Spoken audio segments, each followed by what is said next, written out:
Even the reality hit Junior Pope, Jesus Japa. The day it will hit me and you also, Jesus will also Japa. My people, unbelievable. It don't happen again. It don't bust. Everywhere don't scatter. No be small matter. Will make una carry una joko. Taste it down. Come listen to this one. No be small thing. No table don't break. Everywhere don't scatter. This one so they come from Mathias Ezeaku age of 4. My people, he don't send message. Go give Uncle IB. No be small matter over the death of Junior Pope. No be small thing. Uncle IB talk say why Mathias Ezeaku they always they jubilate, they happy if someone buy. No be small something, and so Mathias Ezeaku come send message go give am. May you not come be say I too talk. I go leave una mona for watch this video where Mathias for send message go give am and clear am the reason why he dey talk about people when reality hit. Make una regard. Yeah, my brother Uncle IB, if I took Okafa, video and I got straight to you concerning video Melania, which I know you are referring to me, and I know. So, I'm eventually my brother. We believe that we all are fighting for the good of Ndibo. I'm not fighting for my personal pocket, because you know me very well. Malota and Otumsi noro na ani Igbo ta na mbo ye na agba mbo na agụ amambu m na ezinụlọ m. Now, enwe ihe nchọrọ ịjụ gị. Ị na-ekwusi na mmadụ nwụọ post onye afọ. Were onye nwụrụ anwụ na-achị onye were onye nwụrụ na-achị onye nwụrụ anwụ ọchị. Let me ask you something. Aji m ozi a nchọrọ iziga alụ gị ka m were agwakwa ụmụ Igbo niile okwu. Especially ụmụ atụrụ Jizọs ndị ahụ eriri na-enwere akọ n'uche. Bụ ha nwa bụ ajọ mmụọ na Satan anyị nwere na Africa na Nigeria. Maka onye ọ na-abụrụ Bible enwe ezi sense. Onye ọ na-aba akwụkwọ na-agwụ ya how he's gonna be protected, how he's gonna be prosperous. Carry common sense ya. Onye ahụ abụrụ gị efulefu. Ka m were ohere aza ume efulefu niile ahụ through your message. Now, my brother, onwe mgbe nwa bụ Ezeaku ejofọ when it a phone musi Junior Pope nto kwa Jesus egbugo gị nto no. So my brother, ihe m je tikwere mkpuni na aka ndị baye mara na Nigeria Reverend Father, pastors and bishop be deceiver. Na ha bụ ndị okwu asị. Now, isi no nwere ihe gbasalụ ọnwụ Junior Pope na Jesus. Ni ihe gburu Junior Pope mistake, eyiho life jacket. Adịghị nkwado dịka onye na-eje na mmiri. Na meloji nwo mgbe fa ichukwu ka nyelu maka gwawa graduate na o nwere ihe gbasa Jesus na inye fọrụ na ife me na fe nwere ọrụ today bụ na enwere factory industries ebe na produce igwe okwu ije n'onu na village fa na enwere Satan jifi nweta ọrụ and enwekwanụ Jesus ga-enye fọrụ unu nchani neno. Onafuni emela our graduate the jobless but mistake government emelo by error factory like China, like London, like Germany. Unagbacha nke ndị father na ndị pastor na-enye 7 days crusade. Na Jesus na-enye ọrụ. Kama unu ga-esoro m pụta. Tiwe mkpu, gwa graduate okwu. Sifa, Genesis obisi onwe unu. Na emelu unu ji the jobless bụ gịnị? Na government may mistake the same way Junior Pope si make mistake your life jacket. Not by the same way Junior Pope si make mistake your life jacket we nwo. Ka government ji we make mistake yari elu factories na village say ayoto si dị na America. Not by enwe mere ji dị jobless. Unu cha bankete ndị father na eme ndị buy prosperous crusade. If I chukwu okafo, obu na ihe melu Junior Pope ji we nwo.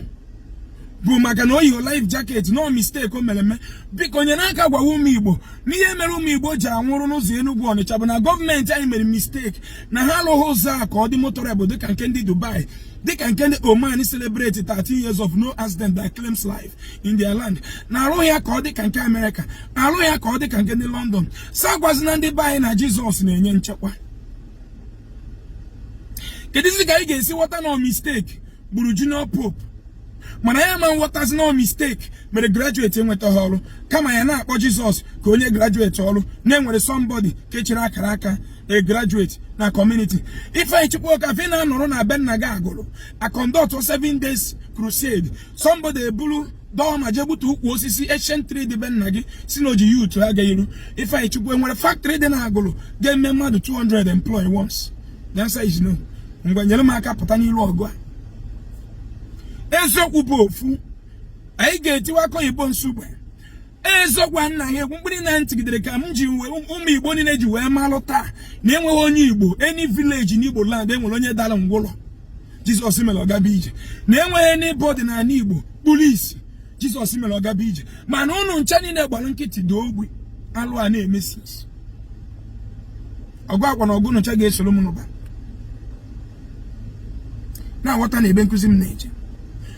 Ọ bụrụ na ihe gburu Junior Pope bụ mistake eyiho life jacket, kedizie eme na Nigeria Reverend Fathers na pastor na promote ụkwasị na-agwa nwaanyị dị ime na-ekeri akọọdụ n'afọ, instead of blaming the woman na ịga hụ the proper Atlanta ikwesị ịganụ n'ọkwa mistake na o jiri Atlanta ọ na ọmụrụ nwa n'ụlọ ọgwụ enwere a supporting machine, n'ụlọ ọgwụ enwere what it takes to manage a dying patient. Ndị una-agbacha nkịtị. Ife Chukwu ana m enye gị as an assignment soro m tibe mkpa gwaba ndị be anyị na onwere Jesus na-enye visa ije obodo oyibo. No mistake, gọọmenti anyị mere na-edozi obe anyị mere ndị be anyị ji ijewe obodo oyibo ka ndị be anyị isi na Jesus nye ha visa. Maka na ọ bụrụ na na-arapụ, ọ bụrụ na ebido gwaba ndị be anyị na enwere Jesus na-enye ọrụ, no maka na gọọmenti mere mistake no ha rụọ indọstrị ma ha ji dị jobless. Mana ụnụ ga-abịa taa m ụta na m tara Jizọs ụta, ịma na eziokwu adịghị ọnụ balance a na eziokwu na ala Igbo. Ọ bụrụ na ncha niile eri ma eziokwu na mere Junior Pope ji wee nwụ bụ mistake, achọrọ m ka onye ọbụla mara eziokwu na mistake gọọmenti anyị meworo na enye ha anyị ụlọ ọgwụ, enye ha anyị emergency number, enye ha anyị standard ward hospital, enye ha anyị good motorable road, enye ha anyị industry n'oge emekwe ọnwụ ike na-egbu na community isi. Ife Chukwuka bụ ka ezi ka gọọmenti anyị ga-esi mee mistake. Ị bịa na one village na Igbo enwere any laboratory system nọ dị, enwere any hospital. O nwere some many villages na Igbo doctors anọghị n'ime, hospital anọghị.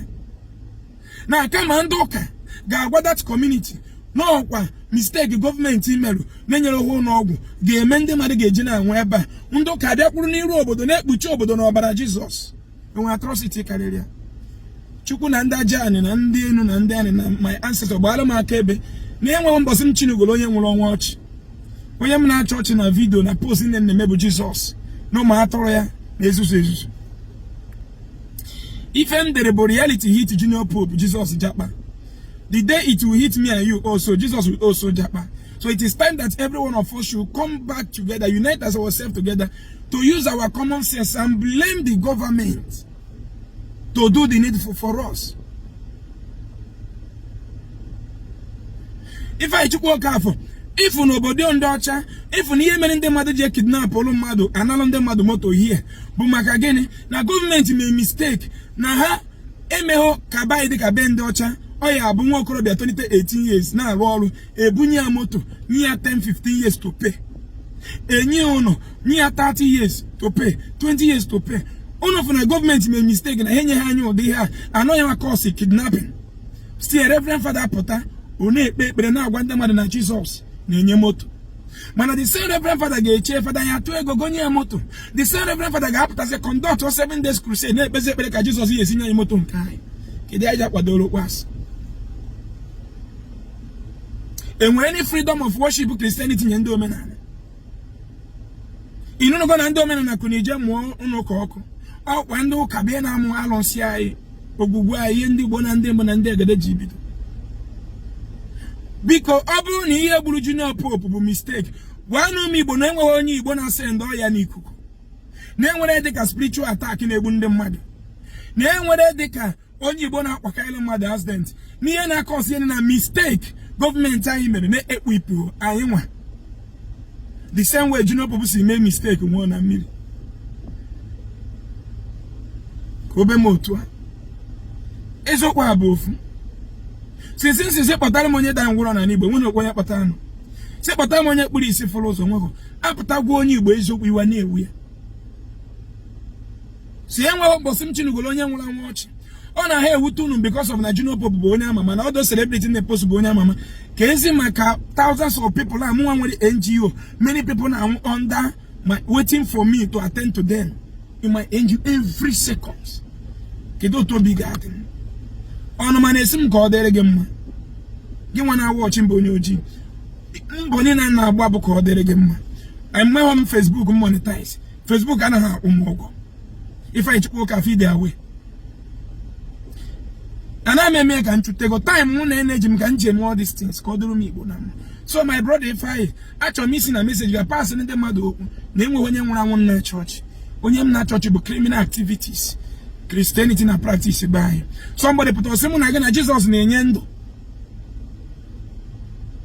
mụ na gị adịwago ndụ tupu ebute akụkọ Jesus 100 and something years ago our forefather adịwago ndụ Jesus is from nowhere after ka egbuchie nne na bịa claim onye onye nwanyezi mụ na gị ndụ anyị ekwete so nwanne anyị nwoke ruo otu anwụnarịzi anyị ama mpụtasịkwa gwa ndị ụwa na nwe gwa ndụ Jesus na-enye na Jesus save okwe Junior Pope na ọ ma save kwenye nwa mana anyị ga-apụta gwa ndị mmadụ na arụ nsọ ama save ha gbakwute Jesus mana mbịazie gwa gị na Jesus ama save gị gbakwute technology gbakwute gọọmenti ọ bụla arụ mana the same church ga-abịa na-agwa gị na arụ nsọ ama save gị gbakwute Jesus na-agwazi gị kịta na Jesus ama save gị gbakwute gọọmenti gbakwute human being gbakwute sayensị gbakwute technology ọ bụla arụ Igbo banyị ka anyị werekwa n'ilu anyị go ezi anyị ọkụ na ọ bụ na mistake Junior Pope mere bụ ihe gburu ya ma akwa na mistake gọọmenti anyị mere na-enye ha anya ezigbo ụzọ bụ ihe nwere ike igbu mụ na gị na moto accident echi na enweghị onye nọ n'obodo maka ịsa send moto accident